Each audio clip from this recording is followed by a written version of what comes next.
वालेकुम। उम्मीद है कि आप सब खैरियत से होंगे। तो आज हम अपना नेक्स्ट लेक्चर स्टार्ट कर रहे हैं, जो कि हमारे पास स्केलेटल मसल का स्लाइडिंग फिलामेंट मॉडल है कि हमारा स्केलेटल मसल कैसे कॉन्ट्रैक्ट और रिलैक्स करता है।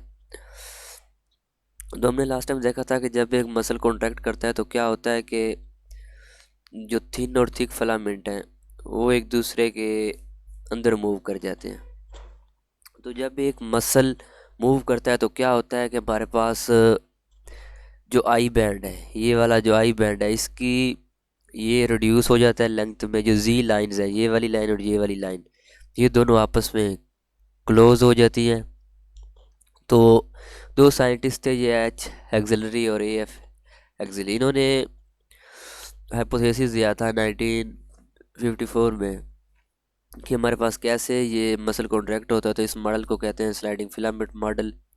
तो ये क्या कहता है कि इस मॉडल के अकॉर्डिंग जो थिन फिलामेंट्स होते हैं वो पास द थिक वंस, यानी कि जो थिन फिलामेंट्स होते हैं वो थिक फिलामेंट को पास करते हैं।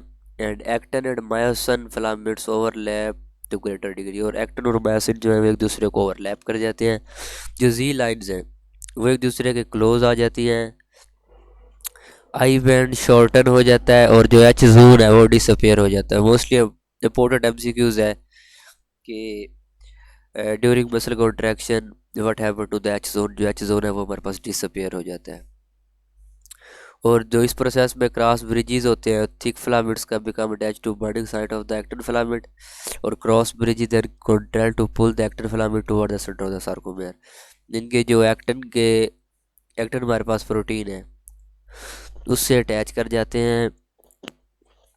ये अटैचिंग साइट उसके हेड से अटैच करते हैं और उसको पुल करके मतलब पीछे की तरफ धकेल देते हैं। तो ये इसका मॉडल था। नेक्स्ट है ये ब्रिज किस तरह कंट्रोल किए जाते हैं। जब एक मसल हमारे पास रेस्ट में होता है, जो ट्रोपोमायोसिन है वो displays in such way that it cover the, वो क्या करती है कि वो एक्टिन का हेड और मायोसिन के जो हेड हैं, इनके एक्टिन का हेड कवर होता है ट्रोपोमायोसिन से जब मसल एक रेस्ट में होता है। और जब मसल को कॉन्ट्रैक्शन रिक्वायर्ड होती है, कैल्शियम आयंस बाइंड करता है ट्रोपोनिन से। तो ये भी इंपॉर्टेंट एमसीक्यूज है। कैल्शियम आयन किससे बाइंड करता है? ट्रोपोनिन से, और जिसकी वजह से वो मूव करता है। तो इस इफेक्ट की वजह से ये क्या होता है कि जो ट्रोपोमायोसिन है वो एक्सपोज कर जाती है बाइंडिंग साइड के लिए, ताकि मायोसिन का हेड जो है वो अटैच हो सके। जब एक दफ़ा मायोसिन का हेड अटैच हो जाए एक्टिन फिलामेंट से, तो एक एटीपी इस प्रोसेस में यूज़ होता है, और ये वाला जो ब्रिज है ये अपने साइकिल तक यानी कि चलता रहता है जब तक फिर वो हेड जो है उसे मूव ना करवाया जाए। तो ये एटीपी कहाँ से प्रोवाइड किया जाता है? ये एटीपी यानी कि सेल की जो एनर्जी करेंसी है, ये माइटोकॉन्ड्रिया जो सेल के अंदर प्रेजेंट होते हैं वो प्रोवाइड करते हैं।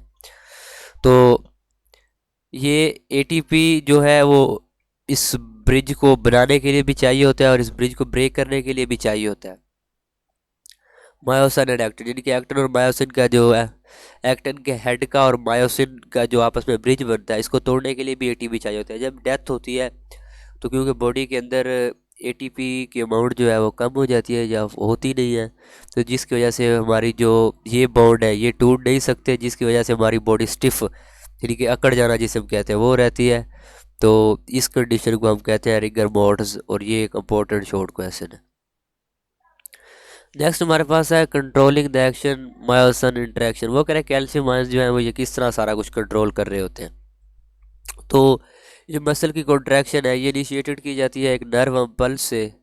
तो जो एक नर्व इम्पल्स हमारे पास राइव होती है न्यूरोमस्कुलर जंक्शन यानी कि जो हमारे मसल का जंक्शन होता है वहाँ पर। तो जो होते हैं हमारे पास जो सारे फाइबर्स होते हैं वो एक ही नर्व इम्पल्स से कॉन्ट्रैक्ट या रिलैक्स कर रहे होते हैं, यानी कि यूनिट के मोटर यूनिट कहते हैं उसे।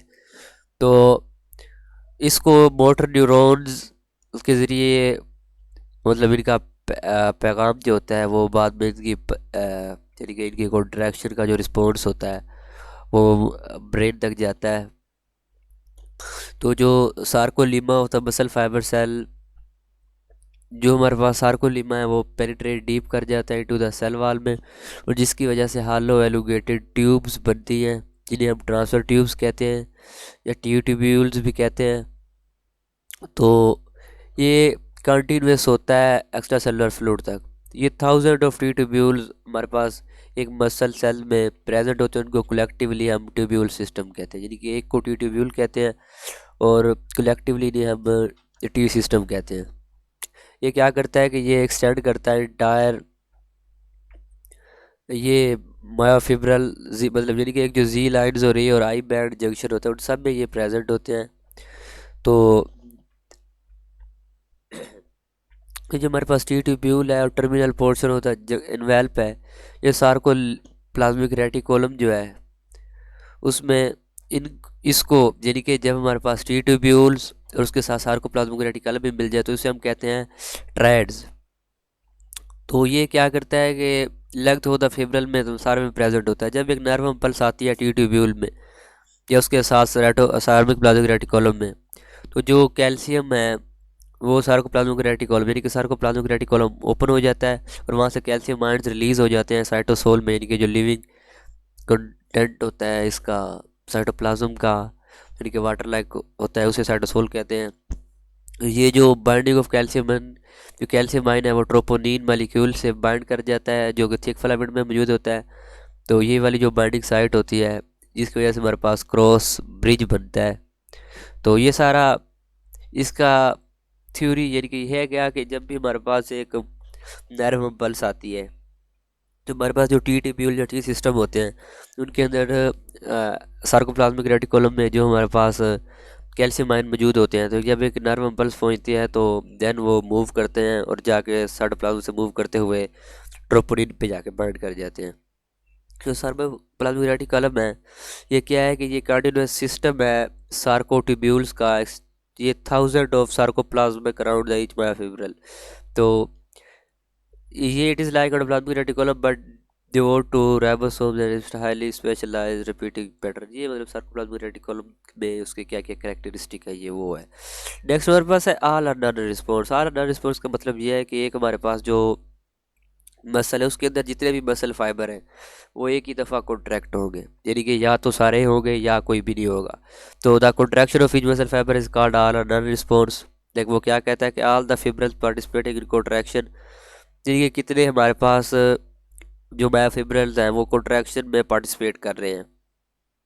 जो डिग्री ऑफ कॉन्ट्रैक्शन है ये डिपेंड करती है कि number of fibril that participate in the contraction, यानी कि जब भी हमारे मसल कॉन्ट्रैक्ट होंगे तो सारे एक ही दफ़ा होंगे या नहीं होंगे, यानी कि पूरे मसल के जो फाइबर होंगे ये नहीं होगा एक दो कॉन्ट्रैक्ट हो जाए और बाकी नहीं हो। तो इसको कहते हैं ऑल और नॉन रिस्पॉन्स। तो यहाँ तक हमारा आज का लेक्चर कवर होता है। अगर आपको कोई क्वेश्चन है तो आप कमेंट सेक्शन में पूछ सकते हैं। Thanks for watching. अल्लाह हाफिज़।